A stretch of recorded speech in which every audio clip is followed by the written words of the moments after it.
नमस्कार. आरोग्यशाहीमध्ये मी वैद्य भाग्यश्री आणि मी वैद्य नमिता आपलं स्वागत करतो. लोकशाहीच्या सर्व प्रेक्षकांना आम्हा दोघींकडून आणि सो नेचर टीमकडून मेरी ख्रिसमस. भारतामध्ये आपण जशी दीपावली साजरी करतो तसाच वेस्टर्न कंट्रीजमध्ये ख्रिसमस मोठ्या प्रमाणावर साजरा केला जातो. वेस्टर्न कंट्रीजमध्ये एकत्र कुटुंब पद्धती क्वचितच आढळते.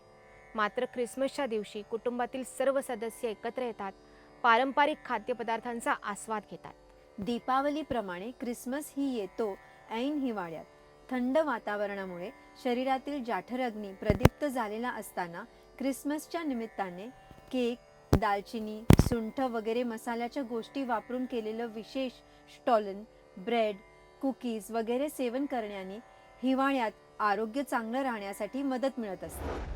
भौतिकाचं अट्रॅक्शन वाटणं हे स्वाभाविक असतं, पण भौतिकाच्या पलीकडे असणाऱ्या अदृष्ट गोष्टींचं भान करून देण्यासाठी पृथ्वीवर वेळोवेळी संत महात्म्यांचा जन्म होत असतो.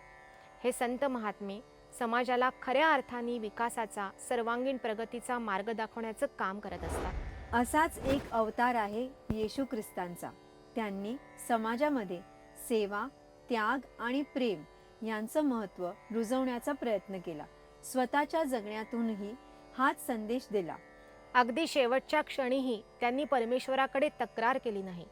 उलट मला त्रास देण्याबद्दल मायेत गुरफटलेल्या अज्ञानी जीवांना शिक्षा न करता क्षमा करावी असं मागणं मागलं. प्रेम, सेवा आणि त्याग यांची शिकवण संपूर्ण जगाला देणाऱ्या येशू ख्रिस्तांचा जन्मदिवस म्हणजे आजचा क्रिसमस. पुन्हा एकदा सर्वांना मेरी क्रिसमस.